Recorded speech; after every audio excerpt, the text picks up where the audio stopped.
Okay, Miss Saint, she at least remembered her church number. I'm like, I know we have this is a pretty. couldn't tell you. Sorry, I'm totally invading yours. When I went to junior high, I stopped because I was like, it's not going to be cool. Yeah, I did it the summer between 8th and 9th grade, and I was like, yeah, when we went to camp and we had to dig our own latrine, I was like, nope, not happening. Nope, not my thing. All right. So we've been talking about mobility and transfers and all that other fun stuff.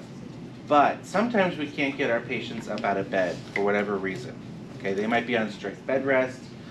They might not be able to move their lower extremities or their upper extremities, whatnot.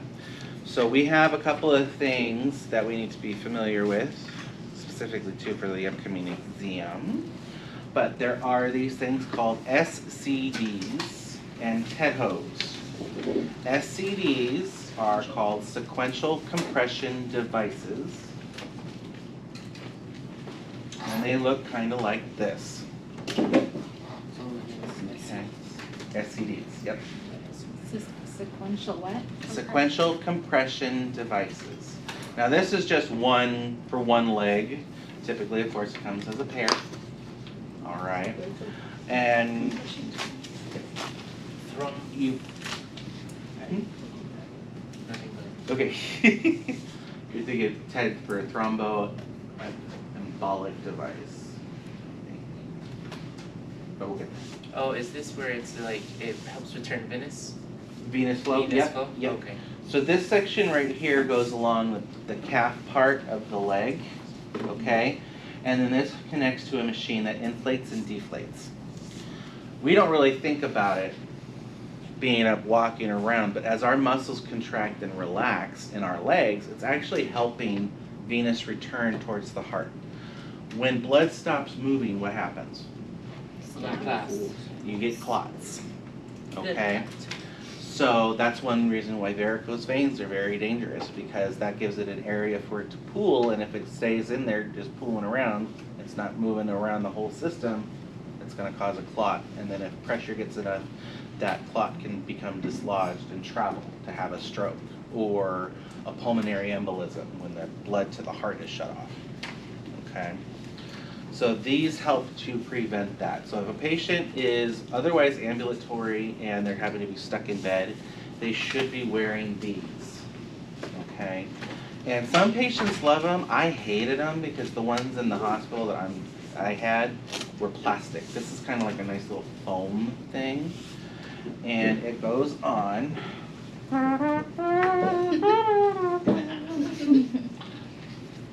Just like this. With the Velcro. Oops. Oh, no. Play fair. I got fat calves now, so. Alright. Goes like that, hooks into the machine, and kind of massages the leg to keep the blood flowing through. Some people say it feels really good. But I didn't like it because they were plastic, and plastic holds heat. And with that, my legs were all sweaty all the time. It was not fun. Yes, ma'am. When it's on, does it matter what's, like, do we want the tube to be, like, on the outside of the body? I would be cognizant of that. It's a good question. Mainly because if they get it caught up in like a pillow or something like this, excuse me, you can get a pressure injury from that. So yeah, definitely want to be aware. There is a right way to put it on, right? Like, does it the shape wise, or can you just flip it? No, because it kind of tapers here at the bottom. Okay. Oh. Yeah. Got it. Okay. So this one actually will go up. It should fit a calf upwards of 17 inches. So this is just barely being able to wrap around my leg. Okay. And it doesn't. What it does is one will inflate while the other one deflates, and it goes back and forth. So they do make, this is just a knee-high one, but they do make ones that come up to the thigh as well, depending on what the doctor orders. You can buy them now too. Mm-hmm. Do you want it on the skin, or does it matter if it's under clothes or anything like that? Preferably as close to the skin as possible. Now usually when patients wear SCDs, they also get to wear these lovely little things. Compression socks. These are called TED hose, okay? Or anti-embolic stockings, okay? We as healthcare professionals, because we are on our feet all the time, we should be wearing something similar to these. So that way you don't get varicose veins, okay, being up on our feet all the time, okay?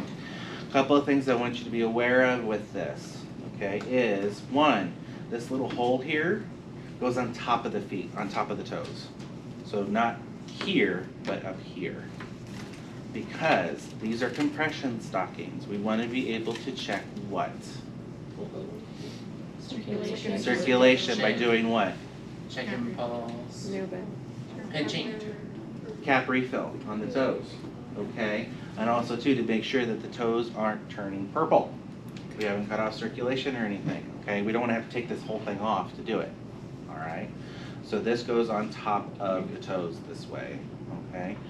There also is, if I'm gonna pass this around, actually I'll pass it around now for you guys. Just below that, if you're looking at the actual fabric itself, and you put your finger in, there's a difference in the weave here of the material. You're like, wow, I didn't realize we were having a textiles class. But that's important because that line right there needs to be at the base of the toes, because that's where the compression starts in the foot on these. If you have them up too high on the toes, then you're causing pressure in between the toes here. So you want, like if this was my foot, I'd want that line right down here by where the knuckle would be. Yeah. Okay? Also too, there is a section here on the heel that is a little bit more stretchy because it's a heel. It sticks out, it has to go around, okay? So, be cognizant of those things because again, skin integrity is huge, okay? These are not one size fits most, okay? You do have to measure your patient. You have to measure the thickest part of the calf, the circumference, and then the length from just behind the knee here down towards the ankle. Because that's the area that's going to be getting the most compression from these. Okay. Now these are knee-high ones, and they have the measurements typically, in most units too that utilize these, they'll have a poster of the different sizes and everything so that way you can look, okay, well, my patient's calf is 16 inches and their lower extremity length is this, and you figure out what size they are and then you just pull that one, okay? But like these are knee-high, medium, regular length. So pretty much everybody can wear these, all right? But if you have any questions, there's also a reference typically on the back of the packages as well. So that way you can make sure, all right? Now, those are pretty easy to put on because they're only knee-high, they come up to here. The ones that are tricky are the thigh-high ones, okay? Because they go all the way up to the groin. And if you're putting them on, you don't want to... Exactly, right there, okay? And ladies, it's not as comfortable for you either, I'm sure, okay? I couldn't tell you. So, typically, the patients that get the thigh-high ones are typically awake and they're up and moving within a couple of days, but at least they're awake when we put these on. So what I do is I will put them all the way up to the knee and then just have them pull them up the rest of the way, okay? Another big thing with tenhos is no wrinkles, because that's going to increase the compression of that area. So just like with the sheets and stuff, no wrinkles can cause extra pressure on the skin. Same thing with those. Okay. So they need to be nice and smooth, and you need to run your hand along all surfaces of the leg or the extremity that's wearing any type of compression stocking like that. Because you can have them up on the arms too. So if somebody has lymphedema in their arm, they might have a compression stocking there to kind of help with that. Okay. Let's see. How often do you think you would need to assess for circulation with these guys? At least every 2 hours, if not more. You might have to do it every 15, depending on what's going on with your patients. But yeah, at least every 2 hours. Okay. And when do we change the amount? Yes. So, these things are washable. Yes. okay? They are not one-time use type of a thing where you get a new pair every time you take them off. But we typically would take both of these off once a shift for about an hour to 2 hours, depending, if the doctor is okay with us doing that. Mainly to let the skin breathe and kind of give them a little bit of a, oh my God. If you've ever worn these, they can be very warm and uncomfortable. Now, when do we get rid of them?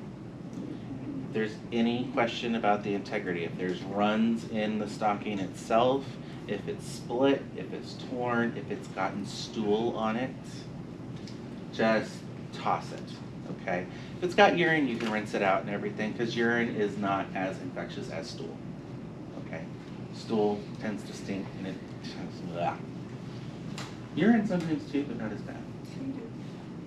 So do we wash them? We Or can. like, or like, do we put them somewhere to be washed? Typically you just need to rinse them in some like warm water, Okay. not hot, not cold, but just warm water, and then let them air dry. Yeah. Soap? Like mouth soap or anything, if they have You can just urine use the on hand it? soap. Okay. You want to be careful though too, because sometimes some facilities like St. Joe's, well, Dignity Health in general, their hand soap has moisturizers in it, which can cause the elastic to degrade faster. But baby shampoo, which is typically what you'll find in a lot of units as the base hygiene shampoo, you can use that instead and just rinse it out really well. Did you have a question? No, I scratched my head. Oh, I just saw the movement. All right. Professor Ray, is there anything else that you can think of? Fall risk bands. Oh, I didn't show them that. For the most part, there's different colored bands that you guys need to be familiar with. Generally speaking, allergy bands are going to be red. Code status bands are going to be purple. And then fall risk bands are going to be yellow. Okay? Or I work in some facilities where it's like that bright putrid green and they wear green socks. To let everybody, all the staff know that they're a fall risk, and if they're up and out of bed, they'll see them on there with their their green socks. And oh, what? You're not supposed to be up by yourself. Dignity wears yellow. Dignity yellow and Banner 2 does yellow. Now I will say, Banner Desert, we don't have bands like this. We have little toggles that go on their armband that they have their name and date of birth on. So then we just have to put those on there instead. So it's not a patient with like 50 different bands up going up their arm, because you will have some patients whose allergy list, we used to have to write out all of the allergies on their allergy band. And sometimes they have so many that you would have 3 or 4 allergy bands to have all that information on. And so then it started going up the arm, especially if they're a DNR and a fall risk and they've got all these allergies plus their required name band, you know, they have their arms covered. So now we just have those nice little clips, and that's just an alert, because they found out the hard way that having all those things listed on there is a HIPAA violation. Because you're telling everybody that can read what they're allergic to. What's code status? Code status, so if they're a DNR or any alteration other than full code. Full code is like when you do everything possible. Everything possible until you are told by family or the decision maker otherwise. Will it say on the band? No, it'll just say, it used to say DNR, but then because it's for code status, not everyone that's necessarily a DNR, you know, will want to have compressions done. They might be a chemical code only when we're just injecting the medications. We can't circulate it because we're not doing compressions. But, or maybe they don't want the drugs, but they want the compressions. So now it's just purple. Just as a kind of, hey, they've got a code status that you need to be aware of, other than full code. Like, look at their notes, basically, there's extra stuff, that's all it needs. Yeah. You should get that information when you get report from the oncoming, or the offgoing nurse. So if you have any questions, you know, make sure you review that as far as any stipulations with their code status. Advanced directives. Advanced directives, yep. Yeah, advanced directives can be pretty, not necessarily broad, but they can be very specific. Like they don't want antibiotics. They don't want to be fed by a tube. They don't want TPN. They don't want antibiotics if they get an infection. They don't want extra fluids given, you know, type of a thing. You guys familiar with Terry Schiavo? That was going on when I was in nursing school. Yeah, we did a report on it in one of the classes where she was like hooked up to machines and everything, and her husband had like the right to her. She apparently had told her husband that she did not want like any type of life-sustaining treatment, and she ended up coding and becoming or being in a like a vegetative state, a persistent vegetative state, where she wasn't able to communicate her needs or anything. She was awake, but not necessarily alert. And the husband tried to honor her wishes, but her parents and her siblings were like, no, she would want everything done. And so there was a huge debate. The governor in Florida got involved, and they ended up pulling the tube out and letting her pass peacefully. And it was such a huge thing. Yeah, I am a huge advocate for the patient's rights to choose, of course, as a nurse. Some nurses are not. Some might see things like medical assisted suicide as, you know, immoral and things like that. I only encourage you to watch the show How to Die in Oregon. It's a documentary about a patient's right to choose when they're done. How to Die in Oregon? How to Die in Oregon. It's a documentary. I found it on Netflix, but I think you can still get it on Amazon Prime or other types of streaming services. But yeah, it's called How to Die in Oregon. Oregon is one of a few states in the United States that allow for a patient's right to choose. So, but there's things involved. It's not like you just walk into the clinic and be like, I'm done, I want to commit suicide, type of a thing. You have to have a terminal illness, have tried other forms of treatment and everything. There's one lady on there, I think it was like her third bout with liver cancer and whatnot. She's just like, I am done. I don't want to go through this anymore. You know, I just want to be comfortable and live the rest of my life, and then if I start feeling, you know, and she was granted that. And they followed her through, and the last bit of it is the family coming together when she's had enough. But they go over both sides of the story. You know, is it something that we should be encouraging, or is it not? Because other countries have that. Did you have a question? Oh, I was just gonna say, I don't know what country it is, it might be like Sweden or something, but they have like these pods where you can go to if you like say like you wanna like pass away. And like this pod like does it for you, it like decreases your oxygen or something. You just kind of go to sleep. You're just kinda, yeah. With in Oregon, they get a huge amount of a medication. I'm not sure what they don't. I don't think, if memory serves me, they don't mention what it is, but it's basically them overdosing on like a sedative medication, and they just take that. They go to sleep. And they just don't wake up. So, and they have it. They get the prescription from their physician. They go to the pharmacy. They fill it, and then they have it for when they're ready, whenever that might be. You can also go to the doctor and they do it for you, right? No, They that's Oh, they are not allowed to have any contact with the patient other than giving them the means to do So I did it. a report on like assisted suicide and Mhm. something else. And I have to That's talk one of about the all of that. yeah, that's one of the things that Dr. Kevorkian got in trouble for, because he was attaching them to the machine that he had designed and everything. So that was why he was convicted. But